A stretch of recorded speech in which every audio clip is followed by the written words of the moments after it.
is Ahmad Irfan also from Singapore. Both lesson lah. For today's interview lah, we like to ask about students that are dropout or low achievers. So the first question is, what do you feel are the biggest challenges when it comes to facing today's education system? Because it's very different, especially from the 2000s, right? It's quite different from now because there is competitive or perhaps there isn't even the I don't say UPSR is not even here, it's exchange, right? So what are your thoughts about this? Okay, the first thing when they abolished UPSR, now they feel the students are not so serious in studies. You know, last time they want to score, they want to get straight A's. Okay, now they feel it's like no challenge for them. They just come to school, study, and go back. So that's the main point.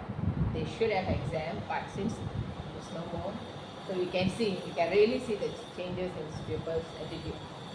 So it's like you don't have to pass, isn't it? You still can go on to Form 1 and so on. That's one of the challenges. Because I know they take marks mainly from the in-class program, right? Yes. They take marks from the overall, the way their answers their tasks in class and not solely focus on the exam itself. That is one advantage. We have the PBD thing. PBD thing we start from the first day they come to school.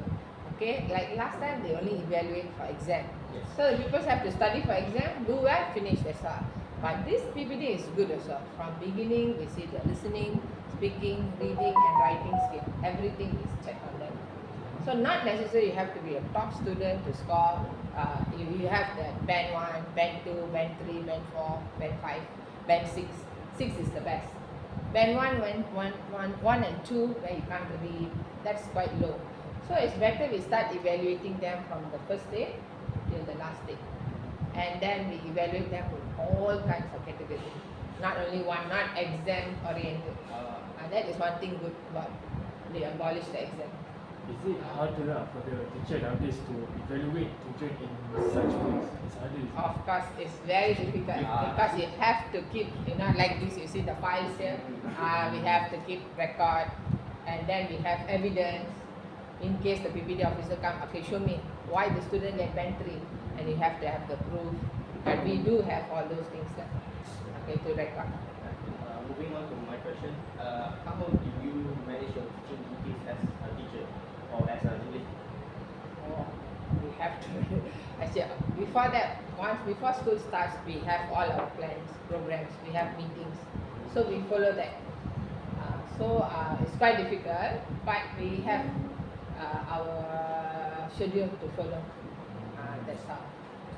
We have to have our lesson plan, scheme of work, activities, and all that.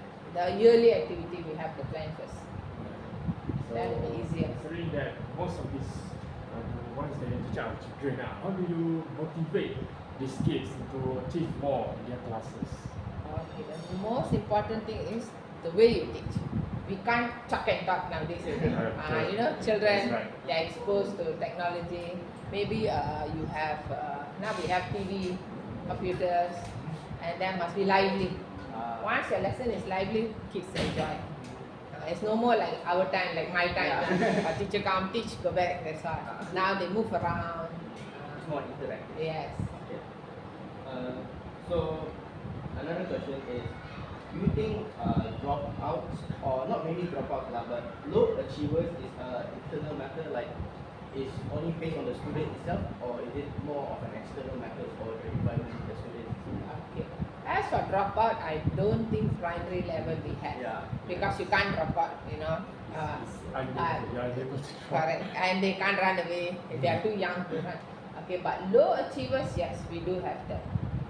These are maybe some of the students, they have, not to say they're mentally, but they have dyslexia and all those. So what we do, normally the counselor will come in this part. We talk to the parents and then make sure they get, they can go to the hospital to test them. Then if they are not suitable for this primary level, they have a special school to motivate these students. But the low achievers, maybe not all of them having dyslexia and all those things. Maybe they are not being taught at home. You know, the parents just go to work and leave them. We have extra classes for them. We have we call them pemulihan, but not for English. The English teachers have to do it in their class itself. Maybe after school or before school. Or we call the parents, motivate the parents first.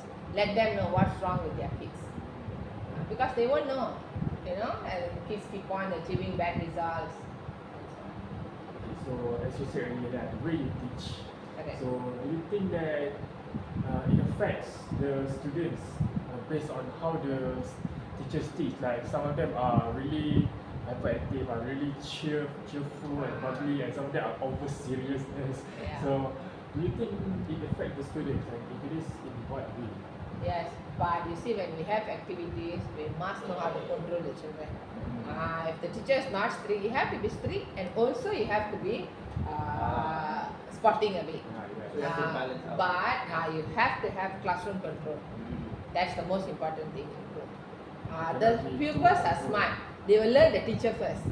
Like example, okay, this teacher I can play in class.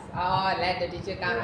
Oh, this teacher no, they will change environment like that. Yeah, they are smart. Kids are very smart.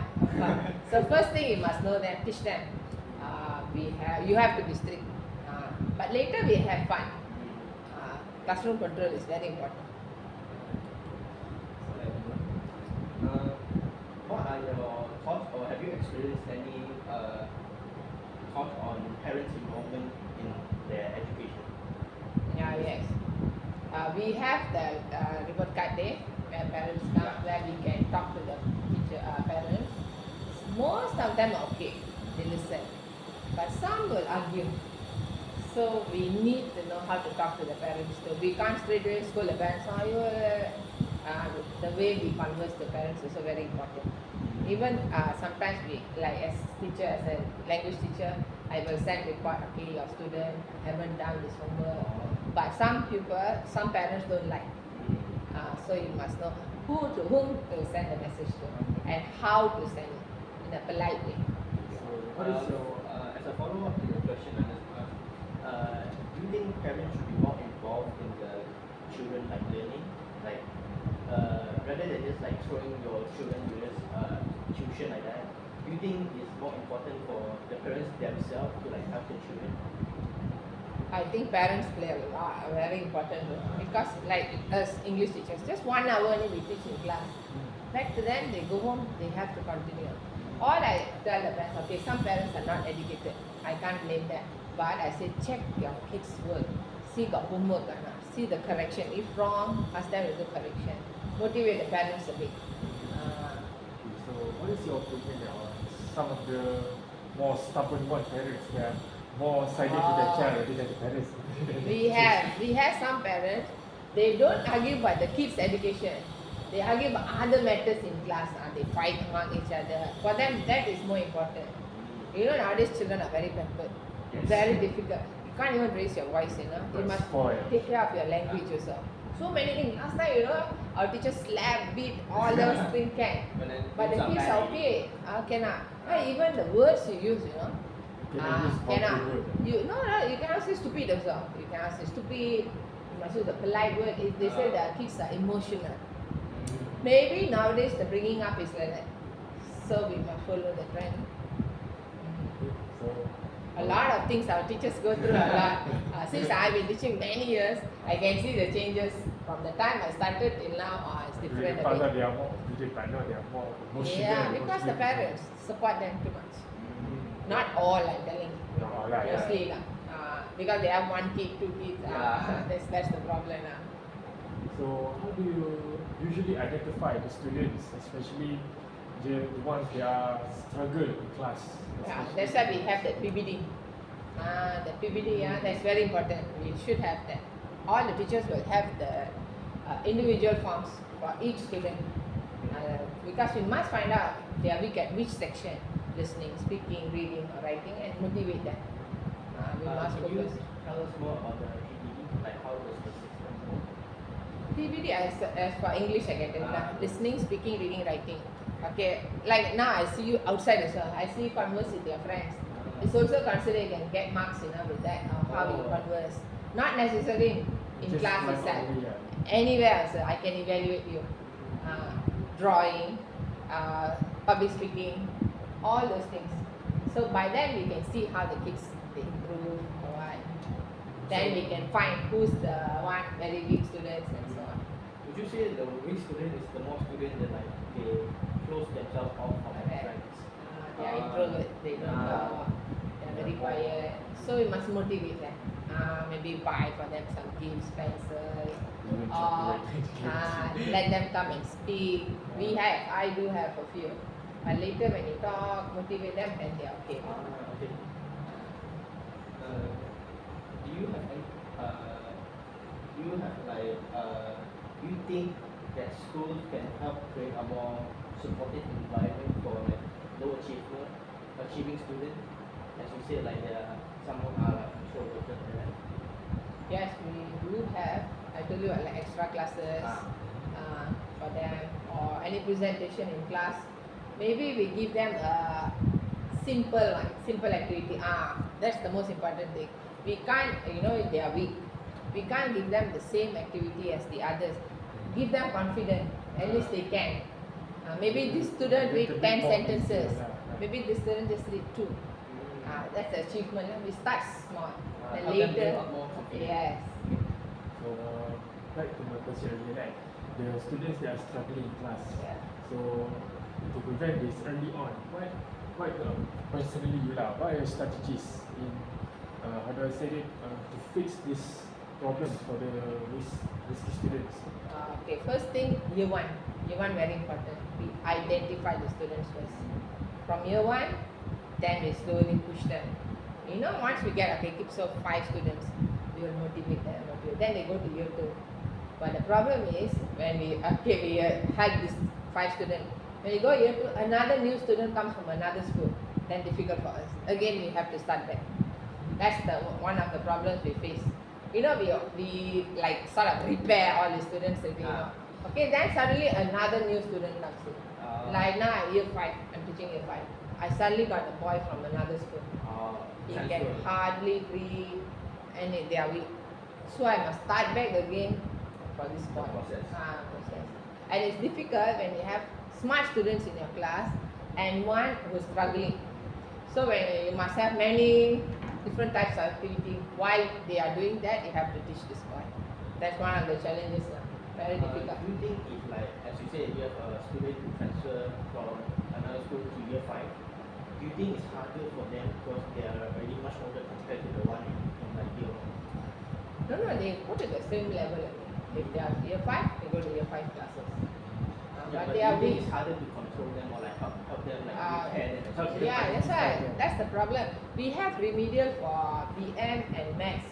They can go. They have special time to go to another class, but not for English. So the English teacher have to struggle a bit, maybe after school or before school. We do get. The last question.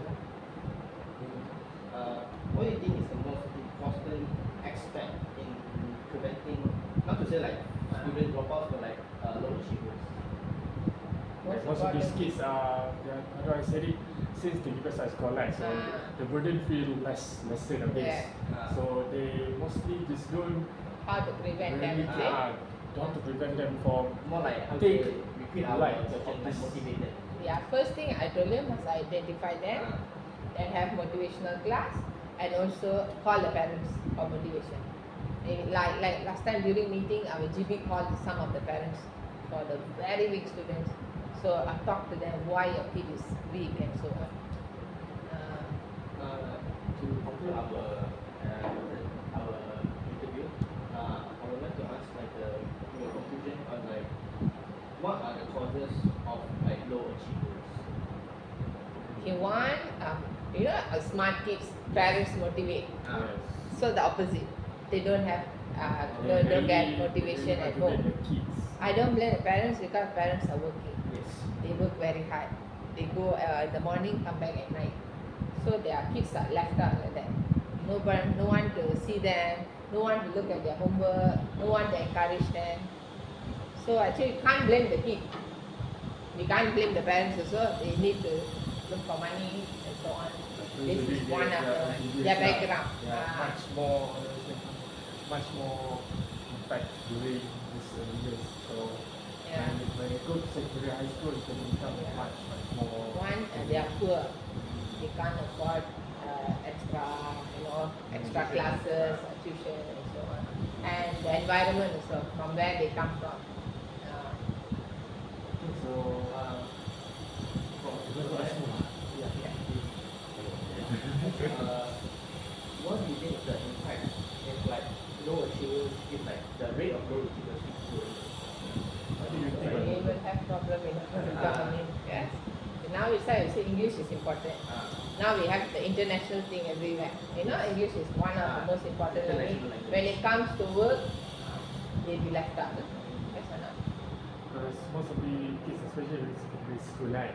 Like especially one that form 4, form 5, they already do like part-time job and some of them That's can- where the dropout will come, not the lower primary.